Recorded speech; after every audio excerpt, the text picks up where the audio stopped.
22 ከጠዋቱ 11 ሰዓት አካባቢ 10 ሰዓት ከሩብ አካባቢ ይህንን ይመስላል። ጸጥ ያለ ነው፣ ምንም ነገር የለም። ይኸው እንደምታዩት በጣም አስፈሪ ጨለማ አለበት። በጣም የሚገርም ቦታ ነው። 22 እንግዲህ ቀን ቀን በጣም ሰው የሚበዛበት ነው። ማታ ደግሞ ከአቅም በላይ ጭፈራ ቤቶች የሚበዙበት ቦታ ነው። 22 እንደምታውቁት አሁን ምንም ነገር የለም። ዞሮ ዞሮ በጣም ስልክ የሚቀማበት ነው። ስርቆ በጣም የተበራከተበት ቦታ ነው። አስቸጋሪ ከሚባሉ ቦታዎች ውስጥ 22 በጣም የሚገርም ቦታ ነው። ያው እንደምታዩት አሁን በጣም ጨለማ ነው። በዚህ ሰዓት ማንም ሰው ሲንቀሳቀስ ከተገኘ ብቻውን ስልክ ይዞ ያው ይቀማል፣ ሀንግ ይደረጋል፣ ጋንጃ ይመታል። እና እንደምታዩት 22 ይህንን ነው የሚመስለው። ብቻ 22ን ማታ መደፋፈር አይቻልም። ሀንግ ይበዛበታል። በብዛት ደግሞ ቢዝነስ ሰራተኞች ሴቶች ይበዙበታል። ሴቶችን ፖሊሶች ያሯሩጣሉ። እንደገና አሁንም ፖሊሶች እያዩ ራሱ ስልካቸውን ቀምተው የሚሮጡ ሰዎች አሉ። በመኪናና በተለያዩ ሰዎች ሀንግ ይደረጋል። 22 ብቻ በጣም አስቸጋሪ ነው ከምንለው በላይ አስቸጋሪ ቦታ ነው።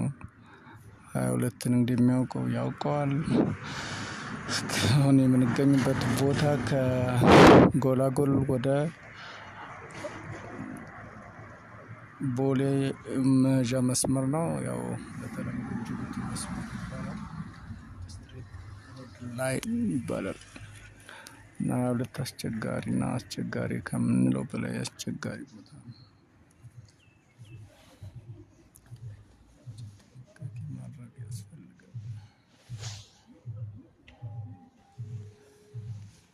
ለምሳሌ ይኸው አንድ ሰካራም አለ የምታዩት፣ ይጓዛል ብቻውን። ይህን ካገኙት ጋንጃውን ነው የሚሉት፣ ግን ስልክ የያዘ አይመስለኝም።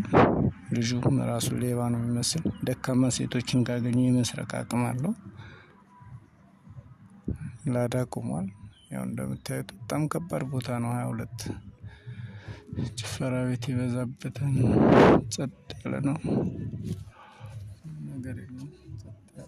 አቤት እሺ።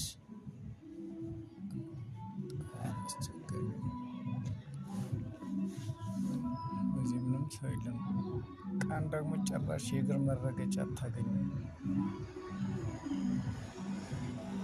እዚህ ጋር አንድ ላዳ አለ።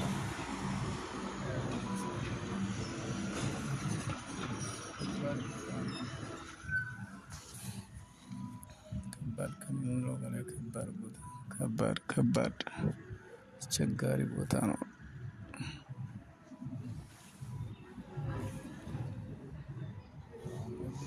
ሌባ ናቸው ያቸው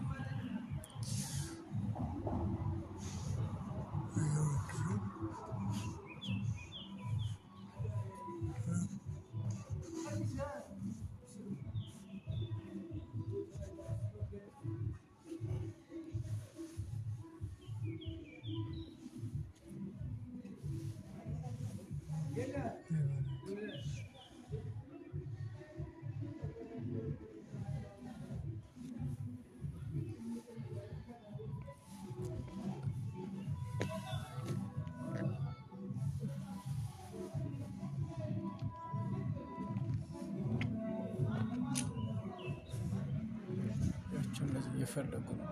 ስልክ ሰርቆ ለመሮጥ ነው የሚፈልጉት። ይኸው ከምንላቸው 22 በጣም አስቸጋሪ ቦታ ነው።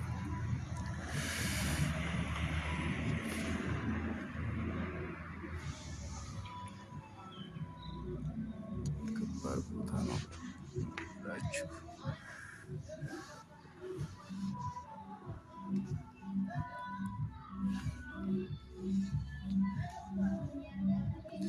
አስቸጋሪ ነው። 22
እዛ ጋር ደግሞ